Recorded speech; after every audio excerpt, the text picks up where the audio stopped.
இது செய்தி மலரின் நேர்காணல் நிகழ்ச்சி. இன்றைய நிகழ்ச்சியில் கலந்து கொண்டு தன்னுடைய கருத்துக்களை தெரிவிப்பதற்காக பொது பள்ளி மாநில மேடையினுடைய பொதுச் செயலாளர் பிரின்ஸ் கஜேந்திர பாபு அவர்களை சந்திக்க வைக்கிறோம். வணக்கம் சார். இப்போது தேசிய கல்விக் கொள்கை பற்றி பல்வேறு தொடர்ந்து தகவல்கள் வந்திருந்தது, பல்வேறு முரணான விஷயங்கள் வந்தது.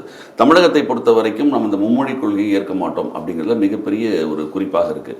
ஆனால் அதில் பார்க்க போனீங்கன்னா தேசிய கட்சிகளுடைய பார்வையில் தமிழகத்தின் தமிழ்நாட்டு மட்டுமல்ல, அகில இந்திய அளவில் தேசிய கல்விக் கொள்கை என்பது ஒரு கல்வியை மேம்படுத்துவதற்காக, அரசாங்க பள்ளி மாணவர்களுடைய தரத்தை மேம்படுத்துவதற்காக அப்படின்ட்டு அவங்க சொல்கிறாங்க. ஆனால் உங்களை போன்ற ஒரு கல்வியாளர்கள் எல்லாமே எதிர்க்கிறீங்க. நீங்கள் ஏன் எதிர்க்கிறதுக்கு முக்கிய காரணம் என்ன? கல்வியை மேம்படுத்துறதுக்குன்னா பள்ளிக்கூடம் திறக்கணும். கல்வியை மேம்படுத்தணும் அப்படின்னு சொன்னால் அரசு தன் பொறுப்பில் இருக்கக்கூடிய பள்ளிக்கூடங்களில் ஆசிரியர்களை நியமிக்கணும். அரசு உதவி பெறும் பள்ளிகளுக்கு தேவையான வசதிகளை வாய்ப்புகளை உருவாக்கி கொடுக்கணும். இதற்கு பேர் பள்ளியை மேம்படுத்துவது அல்லது வாய்ப்புகளை கூடுதல் ஆக்குவது. தேசிய கல்விக் கொள்கை 2020 நான் சொன்ன இந்த விஷயம் ஏதாவது இருக்கான்னு சொல்லுங்கள். அது இல்லைன்றதுனால தான் நாம் அதை எதிர்க்கிறோம். கல்வியை பற்றி பேசாத ஒரு ஆவணத்திற்கு தேசிய கல்விக் கொள்கை 2020 பேர் வச்சுருக்காங்க. அந்த ஆவணத்தில் அரசு பள்ளி தனியார் பள்ளின்னு தான் இருக்கே தவிர இடையில் அரசு உதவி பெறும் பள்ளி அப்படின்ற அந்த கட்டமைப்பே இல்லை. அரசு பள்ளியில் அவங்க என்ன செய்கிறாங்கன்னா பலவீனமான பள்ளிகளை கண்டறிந்து அதை இணைத்து விடணுன்றாங்க. இணைத்தல் என்றால் மூடுதல் என்று தான் பொருள். இணைத்தெல்லாம் 2 பள்ளியை ஒன்றா சேர்த்திங்கன்னா ஒரு பள்ளி என்ன ஆகும் இல்லைங்களா? ரெண்டு பள்ளி. அதான் கிராமப்புறங்களில் 2 மாணவர்களுக்கான பள்ளிகள்லாம் இருக்கு. 2 மாணவர் ஏன் 2 மாணவர்களுக்கான அந்த 2 மாணவர்கள் தான் அங்கே படிக்கிறாங்கன்னா ஏன் படிக்கிறாங்க? ஏன் அங்கே மக்கள் தொகை குறைவாக இருக்கா? அங்கே இருக்க கூட தனியார் பள்ளிகள் நாடகம். அந்த தனியார் பள்ளிகளால் அரசு எதிர்பார்க்கின்ற அளவுக்கு ஒலிம்பிக்கில் பங்கேற்கிற அளவுக்கு பயிற்சி கொடுக்குற உடற்பயிற்சி ஆசிரியரை அந்த தனியார் பள்ளியால் கொடுத்துட முடியுமா? ஆக தனியார் பள்ளிகள் மக்களை ஏமாற்றுகிறார்கள் என்றால் அதற்கு அரசு துணை போகலாமா? அரசு தன் பள்ளி கட்டமைப்பை வலுப்படுத்தி தன் பள்ளியில் ஒரு மாணவருக்கு தேவையான அனைத்து வாய்ப்புகளும் வசதிகளும் உருவாக்கி தந்து அந்த மாணவர்களை வளர்த்தெடுக்கிற பொறுப்பு இந்திய அரசமைப்பு சட்டத்தால் அரசுக்கு கொடுக்கப்பட்டிருக்கு. எனவே அந்த இடத்திலிருந்து நான் விலகி நான் தனியாரை நான் ஊக்கப்படுத்துறேன். ஆக நிறைய தனியார் பள்ளி இருக்கு, நீங்க தனியார் பள்ளியில போய் படிச்சுக்கோங்க, நான் பள்ளியெல்லாம் இணைச்சுக்கிறேன்னு சொல்றதுக்கு பேரு கல்வியை வளர்க்கறதான்னு நீங்க தான் சொல்லணும். அவங்கெல்லாம் கல்வியை வளர்க்கறதுக்காக ஒரு கொள்கை கொண்டு வந்ததா சொல்லிக்கிறாங்கன்றீங்களே, இதற்கு பேர் கல்வியை வளர்க்கிறதா? மக்கள் வரியை கட்டணும். வாங்குற உப்புல இருந்து ஒவ்வொரு பொருளுக்கும் வரி கட்டுவேன். என் வரி எதுக்காக கட்டுறேன்? அடுத்த நாட்டோட சண்டை போடுறதுக்கு, பீரங்கி வாங்குறதுக்காக வரி கட்டுறேன். என் பிள்ளைக்கு படிப்பை சொல்லி கொடு. என் பிள்ளைக்கு ஒட்டுமொத்த இந்தியாவுடைய பாதுகாப்புன்றதுக்கு தான் அதுக்கு பேர் பாதுகாப்புத்துறை. பாதுகாப்புத்துறைக்கு ஒரு பணத்தை நீங்க செலவு பண்றீங்க. ஆனால் பெரும்பகுதி பணம் எதுக்கு செலவாகணும்? அடுத்த தலைமுறை கல்வி வளர்ச்சி தானே. அடுத்த தலைமுறைக்கு 1950 இருந்து கட்டணமில்லா கல்வி கொடுத்ததால தானே இன்னைக்கு இஸ்ரோல இத்தனை விஞ்ஞானிகளை பார்க்க முடிந்தது. 1950களில் கட்டணமில்லா கல்வியை கொடுக்காம இருந்திருந்தா இன்றைக்கு உங்களுக்கு இத்தனை விஞ்ஞானிகள் கிடைத்திருப்பார்களா? எனவே ஒரு கல்வி கட்டமைப்பு, அரசு கட்டமைப்பு. இன்றைக்கு இஸ்ரோனுடைய தலைவர் என்ன சொல்றாரு? இஸ்ரோக்கு விஞ்ஞானிகளுக்கான தேர்வுகள் நடக்கும் பொழுது அவங்க தேவையான தொழில்நுட்ப அறிஞர்களை வேலைக்கு கூப்பிடும் பொழுது ஐஐடியிலிருந்து உட்கார்றாங்களாம், மாநில பல்கலைக்கழகம் மாநில அரசு கல்லூரிகள் இருந்து உட்கார்றாங்களாம். எல்லாம் பேசி முடிச்சதுக்கு அப்புறம் அவங்களோட சம்பளம் என்னன்னு சொன்ன உடனே ஐஐடியில இருந்து உட்கார்ந்தவங்க 85% பேர் எழுந்து போயிடுறாங்களாம். 85 இருந்து 90% பேர், 10 இருந்து 15% தான் அதுக்கு மேற்கொண்டு உட்கார்றாங்க. அப்ப பெரும்பகுதி இஸ்ரோக்கோ இல்ல மற்ற பொதுத்துறை நிறுவனங்கள் இந்தியாவுடைய அடிப்படை கட்டமைப்பை வலுப்படுத்தி கொண்டிருக்கிற, தொழில்நுட்பத்தை விஞ்ஞானத்தை வளர்த்து கொண்டிருக்கிற அந்த அமைப்புக்கெல்லாம் ஆய்வாளர்கள் அறிஞர்கள் எங்கிருந்து வந்தாங்கன்னு கேட்டா அரசு பள்ளியிலிருந்து, அரசு கல்லூரியில். நீங்க சொல்றது மிக சரி. ஆனா அப்ப இருக்கக்கூடிய கல்வி தரத்திற்கும் இப்ப இருக்கக்கூடிய கல்வி தரத்திற்கும் அரசாங்க பள்ளிகள் ஏதாவது வித்தியாசம் தெரியும்? நான் கேட்கறது என்னன்னு கேட்டா, பிஎட் யாரு கொடுக்குறாங்க? தனியார கொடுக்குறாங்க. பிஎட்ன்றது அரசு பல்கலைக்கழகம் தானே கொடுக்குது. அரசு பல்கலைக்கழகம் கொடுக்குற பிஎட் வச்சுக்கிறதா டீச்சர் எந்த ஸ்கூலுக்கும் போறாங்க. அப்ப பிரச்சனை என்ன உங்களுக்கு? உங்களுக்கு பிரச்சனை என்னன்னா, உலக வர்த்தக அமைப்பு நீ அரசு சேவை துறையிலிருந்து விலகிக் கொள்ளுன்னு சொல்லுது. உலக வங்கி கடன் கொடுக்கும் பொழுது உலக வங்கி என்ன சொல்லுது? நீ என் கடனை திருப்பி கொடுக்கணும்னா சேவைத்துறைன்னு மானியம்லாம் செலவு பண்ணிட்டு இருக்காத, அது அவனோட இஷ்டம், அவன் படிக்கட்டும் அப்படின்னு சொல்லுது. இதை பின்லாந்து ஏற்றுக்கொள்ளலையே, இது உலகத்தில் இருக்க பெரும்பகுதி நாடுகள் ஏற்றுக்கொள்ளலையே. அங்க இருக்கிற நாடுகள்லாம் தன் மக்களுக்கு தன்னுடைய அரசினுடைய பணத்திலிருந்து, அதாவது மக்களுடைய வரி பணத்திலிருந்து தானே கல்வி கொடுக்குறாங்க. இந்தியா மட்டும் அதுல ஏன் விலகி நிக்குதுன்னு நான் கேட்கிறேன். மற்றவற்றுக்கெல்லாம் மற்ற நாடுகளை நீங்க எடுத்துக்காட்டா காட்டும் பொழுது இதுல கூறு 41 41 இந்திய அரசமைப்பு சட்டத்தின் கூறு 41 அரசின் பொருளாதாரம் வளர வளர அரசு கல்வியை உரிமையா கொடுக்கணும்னு சொல்லியிருக்கு. கல்வியை உரிமைனா என்ன அர்த்தம்? தொடக்க கல்வியிலிருந்து உயர் கல்வி வரைக்கும் அரசு கொடுக்க முன் வரணும்னு சொல்லியிருக்கு. 43 என்ன சொல்லுது? லிவிங் வேஜஸ் சொல்லுது. அதாவது கண்ணியமிக்க வாழ்க்கைக்கான தேவைகள் இருக்குன்னா அதற்கு ஈடான ஊதியத்தை கொடுக்கணும்னு சொல்லுது. ஆனா இந்த 41 43 பற்றி கவலையே படாம நீங்க அரசு பள்ளி கட்டமைப்பை பலவீனப்படுத்துற அளவுல நான் இடைக்கால ஆசிரியர்கள், தற்காலிக ஆசிரியர்கள் அவங்கள தான் நான் நியமிப்பேன், நிரந்தரமாக பணியிடத்துல நியமிக்க மாட்டேன், முழு செலவை ஒரு கல்விக்கு தேவையான முழு செலவை அரசு செய்யாது அப்படின்னு தேசிய கல்விக் கொள்கை 2020 எழுதி வச்சிருக்காங்களே சார், முழுசா நாங்க செலவு செய்ய மாட்டோம். அப்ப பள்ளியோ கல்லூரியோ என்ன செய்யணும்? அவங்க தொண்டு நிறுவனங்கள் கிட்ட இருந்து அல்லது கார்ப்பரேட் சோசியல் ரெஸ்பான்சிபிலிட்டி என்ற வணிக நிறுவனத்துடைய சமூக பொறுப்பு என்ற அடிப்படையில் அவங்க கிட்ட இருந்து வாங்கிக்கோங்க, பழைய மாணவர்கள் கிட்ட இருந்து வாங்கிக்கோங்க என்று சொல்வது என்பது காலாங்கால நம்ம பிள்ளைங்க தொண்டுள்ளத்தோடு யாராவது உதவி செய்தா அவர்களுக்கு நன்றி செலுத்தி கூனி குறுகிதான் வளரணுமா? அதுதான் கண்ணியமிக்க வாழ்க்கைக்கான உத்தரவாதமா? எனவே தேசிய கல்விக் கொள்கை 2020 என்பது கல்வியை பற்றி பேசல, மாறாக சந்தையிடம் கல்வியை கொடுக்க முயற்சி செய்கிறது. சந்தையினுடைய கட்டுப்பாட்டில் முனிக வணிக ரீதியில பள்ளி நடக்கும். இரண்டாவது, அவர்கள் பன்முகத்தன்மை கொண்ட இந்தியாவை சமஸ்கிருதமயமாக்கப்பட்ட ஒற்றை பண்பாட்டு தேசமாக மாற்றக்கூடிய சூழ்ச்சி அங்க இருக்கு. எனவே இந்த 2 காரணம் தான் தேசிய கல்விக் கொள்கை 2020 ஏற்க மாட்டோம் இந்தியா முழுக்க வலுக்கக்கூடிய எதிர்ப்பு. அதுல இன்னொன்று அவங்க சொல்றாங்கன்னா, PM ஸ்ரீ பள்ளிகளை தமிழக அரசு அனுமதிக்கவில்லை. இங்க PM ஸ்ரீ பள்ளிகளை சொல்றவருக்கு அவங்க சொன்ன கூடுதலான நாங்கள் நிறைய அதாவது மாணவர்களுக்கு நாங்களே இலவசமாக பல்வேறு சலுகைகள் தரோம். அப்படி இருக்கும் பொழுது ஏன் தமிழக அரசு PM ஸ்ரீ பள்ளிகளை இங்க அனுமதிக்க மறுக்குது அப்படின்னு ஒரு கேள்வியை அவங்க கேட்குறாங்க. PM ஸ்ரீன்றது தனியா ஒரு பள்ளிக்கூடத்தெல்லாம் அவங்க உருவாக்கல. அவங்க என்ன சொல்றாங்கன்னு கேட்டா, ஏற்கனவே கேந்திர வித்யாலயா இருக்குன்னு சொன்னா கேந்திர வித்யாலயில சில கேந்திர வித்யாக்களை அவங்க தேர்ந்தெடுத்து அந்த கேந்திர வித்யாலயம் PM ஸ்ரீ பள்ளின்னு சொல்லிடுவாங்க. அதுபோல் மாநில அரசு என்ன செய்யும்? நவோதயா பள்ளிகள், அது நவோதயா பள்ளிகளும் சிறப்பு பள்ளிகள் தான். அது சிறப்பு நோக்கத்திற்காக. கேந்திர வித்யாலயா பள்ளிகளும் சிறப்பு பள்ளிகள், சிறப்பு நோக்கத்திற்காக. சைனிக் பள்ளியும் சிறப்பு நோக்கத்திற்காக, பாதுகாப்புத்துறையின் கீழே இருக்கிற சிறப்பு பள்ளிகள். இப்பொழுது சைனிக் பள்ளிகளை தனியார் நிர்வாகத்திடம் ஒன்றிய அரசு ஒப்படைக்க தொடங்கிவிட்டது. இது போன்ற பள்ளிகள்ல சில பள்ளிகளை தேர்ந்தெடுத்து ஒன்றிய அரசின் கட்டுப்பாட்டில் இருக்கிற சில பள்ளிகளை தேர்ந்தெடுத்து PM ஸ்ரீன்னு பேர் வச்சிருவாங்க. அதே போல மாநில அரசு என்ன செய்ய சொல்றாங்கன்னா, இப்ப தமிழ்நாடு அரசு கிட்ட 38,000 பள்ளிகள் இருக்கு அப்படின்னு சொன்னா அந்த 38,000 பள்ளிகள்ல தேர்ந்தெடுத்த ஒரு எஜுகேஷனல் பிளாக், ஒரு கல்வி மண்டலத்தில் ஒரு பள்ளி அல்லது ஒரு கல்வி மாவட்டத்தில் 2 பள்ளி, எப்படி நீங்க முடிவு பண்ணிக்கிறீங்களோ அந்த மாதிரி முடிவு பண்ணி நீங்க தேர்ந்தெடுக்கும் பள்ளி, அந்த பள்ளியில எல்லா கட்டமைப்பும் இருக்கணும், அந்த பள்ளிகளை PM ஸ்ரீன்னு பேர் வைங்க அப்படின்னு சொல்றாங்க. அப்போ அப்படி பேர் வச்சா நீங்க என்ன செய்யணும்னா PM ஸ்ரீ வலைதளத்துக்கு போயிடணும். ஒன்றிய அரசுடைய PM ஸ்ரீ வலைதளம். PM ஸ்ரீ வலைதளத்தில் என்ன சொல்லுதுன்னா, PM ஸ்ரீ பள்ளிகள் ஆகச்சிறந்த பள்ளிகள். இந்த PM ஸ்ரீ பள்ளியில படிக்கிற இந்த குழந்தைகள் எதிர்காலத்தில் எந்த விதமான போட்டிகளை எதிர்கொள்வதற்கான அனைத்து சவால்களை எதிர்கொள்ளக்கூடிய திறன்களை இவர்கள் பெற்று விடுவார்கள் அப்படின்னு சொல்லுது. அப்ப அரசு பள்ளியிலேயே ஒரு பள்ளியை தேர்ந்தெடுத்து நீங்க என்ன பேர் வைக்கணும்? PM ஸ்ரீன்னு பேர் வைக்கணும். PM ஸ்ரீன்னு பேர் வைத்தா அந்த பள்ளியில ஆகச்சிறந்த ஆசிரியர்கள், ஆகச்சிறந்த வாய்ப்புகள், ஆகச்சிறந்த மாணவர்கள் கூட ஆகச்சிறந்த மாணவர்கள் செலக்ட் பண்ணி வச்சிருவீங்க அப்படின்னு சொன்னா, பள்ளிக்கூடத்துல இப்ப நீங்க உங்க பிள்ளைய ஒரு பள்ளியில சேர்க்கிறீங்க, நான் என் பிள்ளைய அதே மாதிரி இன்னொரு பிள்ளையில சேர்க்கிறாருன்னு வச்சுக்கோங்க. இப்ப உங்க பிள்ளைய கொண்டு போயிட்டு நீங்க அரசு பள்ளியான PM ஸ்ரீல சேர்த்துட்டீங்க. அரசு பள்ளியான PM ஸ்ரீ மண்டலத்துக்கு ஒரு பள்ளியோ அல்லது கல்வி மாவட்டத்துக்கு 2 பள்ளியோ அப்படித்தான் இருக்க போகுது. அது சில 100 பள்ளி தான். ஆனா பல ஆயிரம் பள்ளிகள் இது பொது பள்ளி. இப்ப எம் குழந்தை எங்க படிக்குது? அரசு பள்ளி தான் படிக்குது, ஆனா பள்ளியில படிக்குது.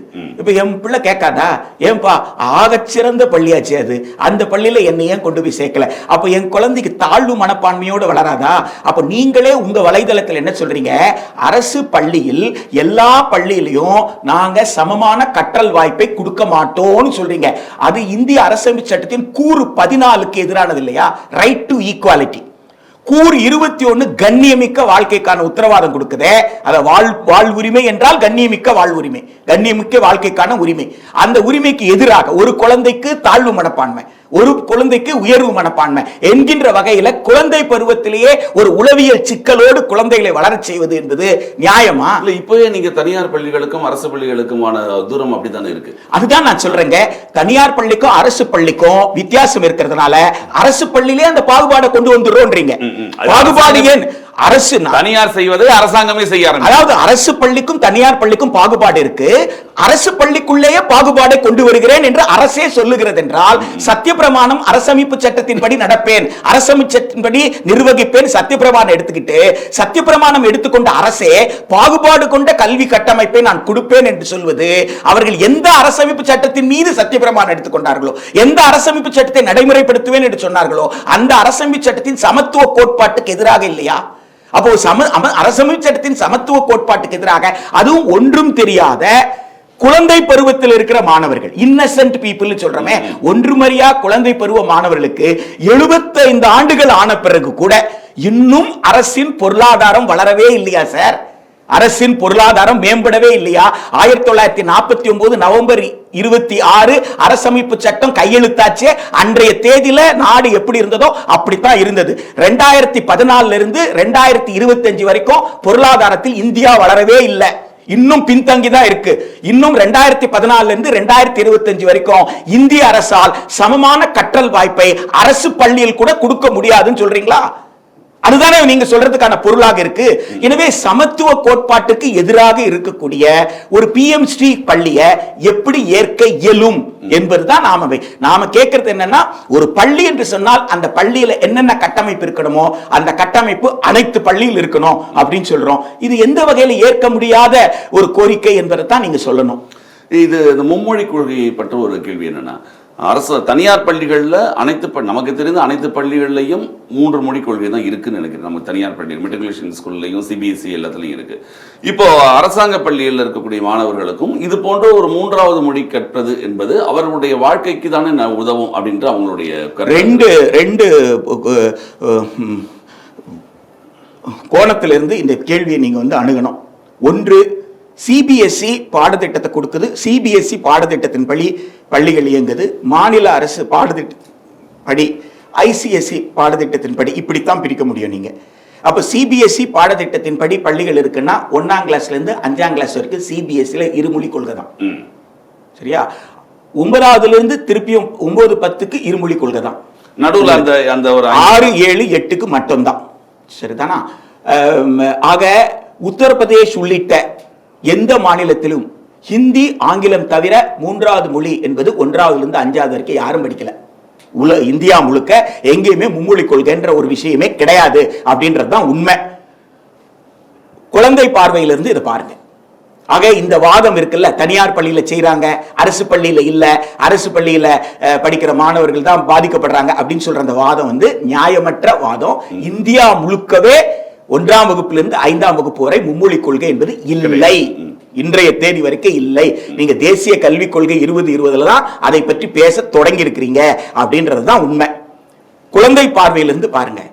ஒரு குழந்தை பள்ளிக்கூடத்திற்கு வருதுன்னு சொன்னா அது பழகிய மொழின்னு ஒண்ணு இருக்கு. எந்த மொழியில் கற்றுக்கொண்டு, அது பேர் தான் சூழலியல் மொழின்றோம். இப்ப நான் என்னுடைய வீட்டுல என்ன மொழி நான் பேசுறேனோ அந்த மொழியில தான் அந்த குழந்தை சாப்பிடுவதற்கு, உடை அணிவதற்கு, மற்றவர்களை அடையாளம், இதெல்லாம் கற்றல் செயல்பாடு, கற்றுக்கொள்கிறது. இந்த கற்றல் செயல்பாடு தொடங்கி சமூகத்தை ஓரளவுக்கு புரிந்து கொண்டு அது பள்ளிக்கு வருகிறது. பள்ளிக்கு வருகின்ற போதுதான் பாட வாரியாக அது மொழிப்பாடம், கணிதம், அறிவியல் என்று படிக்கும். அப்ப இதுவரைக்கும் கற்றல் செயல்பாடு எந்த மொழியில் நிகழ்ந்ததோ அதே மொழியில பள்ளியிலும் அந்த செயல்பாடு இருப்பது இயல்பான மொழி. அததான் தாய்மொழின்றோம், மாநில மொழின்னு சொல்றோம். ஆங்கிலம் என்பது தேவையின் அடிப்படையில இன்றைக்கு தேதியில ஒரு பொருளை ஒரு இடத்துல இருந்து இன்னொரு இடத்துல கொடுத்துட்டு வரணும் அப்படின்ற ஒரு பணியாக இருந்தால் கூட அந்த பணிக்கு கூட இது உடல் உழைப்பு சார்ந்த பணி, இந்த இடத்துல இருந்து அந்த இடத்துல கொண்டு போய் கொடுக்கணும். ஆனா உடல் உழைப்பு சார்ந்த அந்த பணிக்கு கூட என்ன கேட்கிறாங்கன்னு கேட்டா ஆங்கிலம் பேச தெரியுமான்னு கேட்கிறாங்க. மின்னஞ்சல் முகவரி, நான் மின்னஞ்சலை எந்த மொழியில வேணாலும் அனுப்பலாம், ஆனா மின்னஞ்சல் முகவரி எதுல இருக்குன்னா ஆங்கிலத்துல தான் இருக்கு. இந்த தேவையின் அடிப்படையில் ஆங்கிலம் ஒரு மொழி. எனவே தமிழ்நாட்டில் பின்பற்றக்கூடிய இந்த இருமொழி கொள்கை அப்படின்னு சொல்றது ஒரு அறிவியல் பூர்வமான அணுகுமுறை. இப்போ கூடுதலாக ஒரு மொழியை படி அப்படின்னு சொல்ற இடத்துல தான் சிக்கல் வருது. ஒரு குழந்தைக்கு 5:30 மணியிலிருந்து 6 மணி நேரம் பள்ளிக்கூடத்துல செலவு செய்யுதுன்னா பல்வேறு பாடங்களுக்கு அந்த நேரம் என்பது பகிர்ந்தளிக்கப்படுகிறது.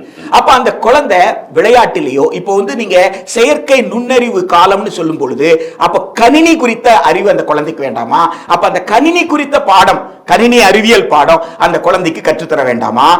சீனா, ஜப்பான் போன்ற நாடுகள்ல 3 வயதிலிருந்து 8 வயதுக்குள்ள குழந்தைகளுடைய மோட்டார் ஸ்கில்ஸ் அப்சர்வ் பண்ணி இந்த குழந்தைக்கு இந்த உடல் திறன் இருக்கிறது, இந்த உடல் திறன் இருப்பதால் இந்த விளையாட்டிற்கு இந்த குழந்தை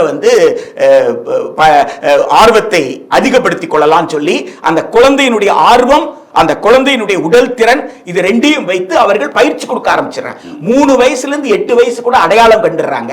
8 வயசுக்கு மேல அந்த குறிப்பிட்ட துறையில அந்த குழந்தைக்கு பயிற்சி கொடுக்க ஆரம்பிச்சிடறாங்க. அதனால தான் ஒலிம்பிக் மெடல் டேலியில பாத்தீங்கன்னா எத்தனை போட்டிகள் இருந்தாலும் பெரும்பகுதி போட்டிகள் அந்த நாடுகள் பங்கேற்குது. கோல்டு மெடல்ல அதிகமாக தங்க பதக்கம் வெல்லக்கூடிய நாடுகளாக அது இருக்குது. அப்ப இந்தியால நீங்க 75 ஆண்டுகள் கழித்த பிறகு பன்முக திறன்களை கொடுப்பதற்கு பதிலாக கூடுதலாக ஒரு மொழி படித்தால் மட்டுமே எது வளரும் நான் கேட்கிறேன். கூடுதலாக ஒரு மொழி என் தேவையை ஒட்டி நான் படிப்பேன். நான் குஜராத்துக்கு போறதா இருந்தா குஜராத்ல இப்போ பல மாநிலங்கள்ல இருந்து தமிழ்நாட்டுக்கு வர்றாங்க. வந்த 3 மாதத்துல எந்த குக்கிராமத்துக்கு தமிழே தெரியாத ஒருத்தர் போனா கூட 3 மாதத்துல தமிழ் பேச ஆரம்பிச்சிடுறாரு. சூழல் பக்கத்துல இன்னும் ஒரு 3 மாதம் எல்லாரோடையும் பழகிறாருன்னா எழுத படிக்க கூட ஆரம்பிச்சிடுறாரு. எனவே ஒரு 6 மாதத்தில் ஒரு மொழியை எப்பொழுது வேணாலும் கற்றுக்கொள்ளலாம். எனவே சமமான கற்றல் வாய்ப்பு கொடுங்க. மொழி பாடத்தை தமிழை கற்பதற்கு தமிழ் ஆசிரியர் கொடுங்க, ஆங்கிலம் கற்பதற்கு ஆங்கில ஆசிரியர் கொடுங்க, கணினி ஆசிரியர் கொடுங்க, 1ஆம் வகுப்பிலிருந்து 5ஆம் வகுப்பு வரை உடற்பயிற்சி ஆசிரியர் கொடுங்க. ஆய்வகங்கள் இருக்கு. 6ஆம் வகுப்புல இருந்து ஆய்வகம் சொன்னா ஆய்வகத்திற்கு ஆய்வக உதவியாளர் கொடுங்க. லேப் டெமான்ஸ்ட்ரேட்டர்ன்றது அவரும் ஒரு அறிவியல் ஆசிரியர் தான். அவர் ஆய்வகத்தில் அந்த மாணவர்களுக்கு உதவக்கூடிய ஆசிரியர். அவர் அப்படி லேப் டெமான்ஸ்ட்ரேட்டர், லேப் ஆய்வக உதவியாளர் உள்ளிட்ட இந்த பொறுப்புகளை உருவாக்குங்க. நூலகத்தில் நூலகரோடு சேர்ந்த நூலகமாக பாருங்க. மாணவர்கள் ஆசிரியருடைய கட்டுப்பாட்டு இல்லாமல் நூலகத்திற்கு சென்று அவர்கள் நூலை எடுத்து வாசிக்கணும். அப்பதான் அவங்களுக்கு முழுமையான கற்றலுக்கான சூழல் உருவாகும். இது அத்தனையும் கேட்டா இதை எதை பற்றியும் பேசாதீங்க, 3வது மொழியே கத்துக்க மாட்டேங்கிறீங்கன்னு சொல்லுங்கன்னு சொல்றது குழந்தை நலன் சார்ந்தது அல்ல. இது தேவையை குறித்த விவாதத்தை திசை உளவியல் ரீதியாகவும் பாதிக்கப்படுது. குழந்தைகள் எனக்கு தெரியாத ஒரு மொழி தானே சார், என் குடும்பத்தில் யாருமே பேசாத ஒரு மொழி, அந்த மொழியை கூடுதலா நான் படிக்கும் பொழுது அந்த மொழி படிக்கிற குழந்தையோட போட்டி போடும் பொழுது நான் என்ன ஆவேன்? அந்த குழந்தை மாதிரி நான் படிக்க முடியல. அப்ப என் வீட்டுல என்ன செய்யணும்? அதுக்குன்னு ஒரு தனி பயிற்சிக்கு ஆள் ஏற்பாடு பண்ணணும். வேற இது ஒரு கூடுதலான சுமையும் மன அழுத்தத்தை தான் கொடுக்குமே தவிர எந்த வகையில் அந்த குழந்தைக்கு இது நன்மை பயக்க போவது அல்ல. இப்போ மாநில அரசுடைய கல்வி கொள்கை ஒரு தாமதமாக வந்ததுன்னு நினைக்கிறீங்களா நீங்க? மாநில அரசு 2021 தேர்தலில் மக்கள் கொடுத்த வாக்கு தமிழ்நாட்டிற்கு என்று ஒரு கொள்கையை உருவாக்கணும் அப்படின்ற அந்த வாக்கு தான். இது பொலிட்டிக்கல் மேண்டேட். தேசிய கல்விக் கொள்கை 2020 தமிழ்நாட்டில் இருக்கிற சமூக நீதியின் அடிப்படையிலான கட்டமைப்பை சிதைத்து விடும் என்பதனால் அவங்க பொலிட்டிக்கல் மேண்டேட், மக்கள் கொடுத்த வாக்கு. அதன் அடிப்படையில் அவங்க குழு அமைத்தார்கள். அந்த குழு ஒரு அறிக்கையை கொடுத்தது. அந்த குழு கொடுத்த அறிக்கையை அவள் அலுவலர்களிடம் கொடுத்திருக்கலாம். சாதாரணமாக ஒன்றிய அரசு, மாநில எந்த அரசாங்கம் தான் அந்த நடைமுறையை தான் பின்பற்றுது. அந்த அறிக்கை கிடைத்த பிறகு அவங்க அமைச்சரவை ஒப்புதலோடு இப்போ அறிவித்திருக்கலாம். இதற்கு காலத்தை எடுத்துக்கொண்டார்கள். விரைந்து இருக்கலாம் என்பதுதான். விரைந்தோ அல்லது இருந்தாலும் மாநில அரசுக்கு அந்த உரிமை இருக்கிறது என்பதை நிலைநாட்டி இருக்கிறார்கள். இந்திய அரசமைப்பு சட்டத்தின்படி கூட்டாட்சி தத்துவத்தின் அடிப்படையில் ஒரு மாநில அரசுக்கு இருக்கக்கூடிய உரிமை இங்கே வெளிப்பட்டிருக்கிறது என்ற வகையில் இதை நாம் வரவேற்கத்தான் செய்யணும். கண்டிப்பாக. மிக்க நன்றி. தேசிய கல்விக் கொள்கை மற்றும் மும்மொழி கொள்கை எதற்காக தமிழகத்துக்கு தேவை இல்லை மற்றும் அரசாங்க பள்ளிகளோடு எப்படி செயல்பட வேண்டும், இது போன்ற நீங்களுக்கு பதிலளித்ததுக்கு மிக்க நன்றி. நிகழ்ச்சியில் கலந்து கொண்டு தங்கள் மேலான கருத்துக்களை தெரிவிக்கிறேன்.